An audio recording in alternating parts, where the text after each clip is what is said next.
സഫാനിയ 3-ാം അധ്യായം. ജെറൂസലേമിന് ശിക്ഷ. ധിക്കാരിയും മലിനയും മർദ്ദകയുമായ നഗരത്തിന് ദുരിതം. അവൾ ആര് പറഞ്ഞാലും കേൾക്കുകയില്ല. അവൾ ശിക്ഷണത്തിനു വഴങ്ങുന്നില്ല. അവൾ കർത്താവിൽ ആശ്രയിക്കുന്നില്ല. തൻ്റെ ദൈവത്തിങ്കിലേക്ക് അവൾ തിരിയുന്നില്ല. അവളുടെ പ്രഭുക്കന്മാർ അവളുടെ മധ്യേ ഗർജിക്കുന്ന സിംഹങ്ങളാണ്. അവളുടെ ന്യായാധിപന്മാർ സന്ധ്യയ്ക്ക് ഇരപിടിക്കാനിറങ്ങുന്ന ചെന്നായ്ക്കളാണ്.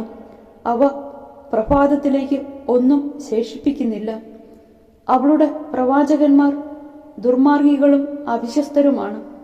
അവളുടെ പുരോഹിതന്മാർ വിശുദ്ധമായതിനെ അശുദ്ധമാക്കുന്നു. അവർ നിയമത്തെ കയ്യേറ്റം ചെയ്യുന്നു. അവളുടെ മധ്യേയുള്ള കർത്താവ് കുറ്റമറ്റ നീതിമാനാണ്. എല്ലാ പ്രഭാതത്തിലും മുടങ്ങാതെ അവിടുന്ന് തൻ്റെ ന്യായം വെളിപ്പെടുത്തുന്നു. എന്നാൽ നീതിരഹിതന് ലജ്ജ എന്തെന്ന് അറിഞ്ഞുകൂടാ. ഞാൻ ജനതകളെ വിച്ഛേദിച്ചു കളഞ്ഞു. അവരുടെ കോട്ടകൾ ശൂന്യമായിരിക്കുന്നു. അവരുടെ വീഥികൾ ഞാൻ ശൂന്യമാക്കി.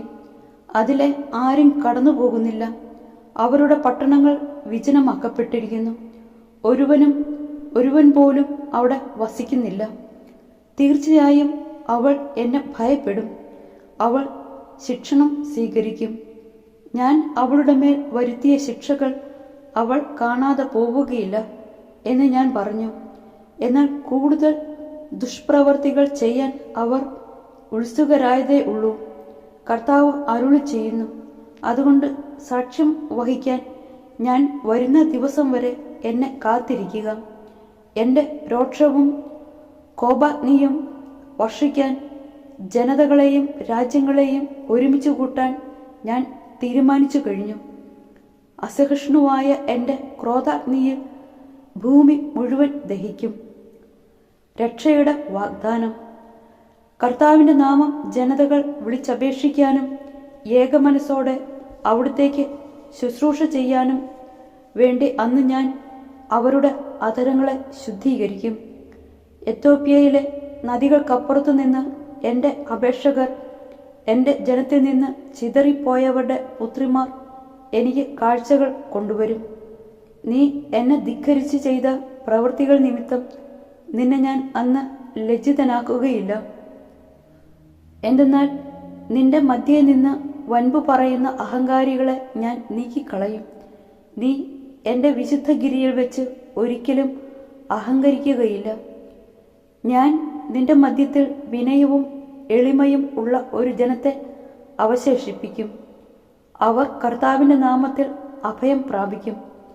ഇസ്രയേലിൽ അവശേഷിക്കുന്നവർ തിന്മ ചെയ്യുകയില്ല, വ്യാജം പറയുകയില്ല. അവരുടെ വായിൽ വഞ്ചന നിറഞ്ഞ നാവ് ഉണ്ടായിരിക്കുകയില്ല. അവർ സുഖമായി മേയുകയും വിശ്രമിക്കുകയും ചെയ്യും. ആരും അവരെ ഭയപ്പെടുത്തുകയില്ല. സിയോൻ പുത്രി ആനന്ദഗാനം ആലപിക്കുക. ഇസ്രായേലെ ആർപ്പ് വിളിക്കുക. ജെറുസലേം പുത്രി പൂർണ്ണ ഹൃദയത്തോടെ സന്തോഷിച്ചുല്ലസിക്കുക. നിനക്കെതിരെയുള്ള വിധി കർത്താവ് പിൻവലിച്ചിരിക്കുന്നു. നിന്റെ ശത്രുക്കളെ അവിടുന്ന് ചിതറിച്ചിരിക്കുന്നു. ഇസ്രായേലിൻ്റെ രാജാവായ കർത്താവ് നിങ്ങളുടെ മധ്യേയുണ്ട്. നിങ്ങൾ ഇനിമേൽ അനർത്ഥം ഭയപ്പെടേണ്ടതില്ല. അന്ന് ജെറുസലേമിനോട് പറയും, സിയോനെ ഭയപ്പെടേണ്ട. നിന്റെ കരങ്ങൾ ദുർബലമാകാതിരിക്കട്ടെ. നിന്റെ ദൈവമായ കർത്താവ്, വിജയം നൽകുന്ന യോദ്ധാവ് നിന്റെ മധ്യേ ഉണ്ട്. നിന്നെക്കുറിച്ച് അവിടുന്ന് അതിയായി ആഹ്ലാദിക്കും. തൻ്റെ സ്നേഹത്തിൽ അവിടുന്ന് നിന്നെ പുനഃപ്രതിഷ്ഠിക്കും.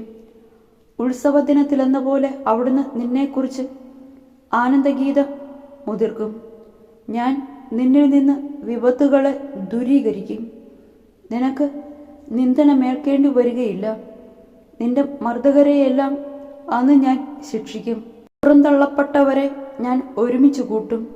അവരുടെ ലജ്ജയെ ഞാൻ സ്തുതിയും ഭൂമി മുഴുവൻ വ്യാപിച്ച കീർത്തിയും ആക്കും. അന്ന് നിങ്ങളെ ഒരുമിച്ച് കൂട്ടുന്ന അന്ന് ഞാൻ നിങ്ങളെ സ്വദേശത്തേക്ക് കൊണ്ടുവരും. നിങ്ങൾ കാണുക, നിങ്ങളുടെ സ്വസ്ഥിതി ഞാൻ പുനഃസ്ഥാപിക്കുമ്പോൾ നിങ്ങളെ എല്ലാ ജനതകളുടെയും ഇടയിൽ ഞാൻ പ്രഖ്യാതരും പ്രകീർത്തരും ആക്കും. കർത്താവ് അരുളി ചെയ്യുന്നു.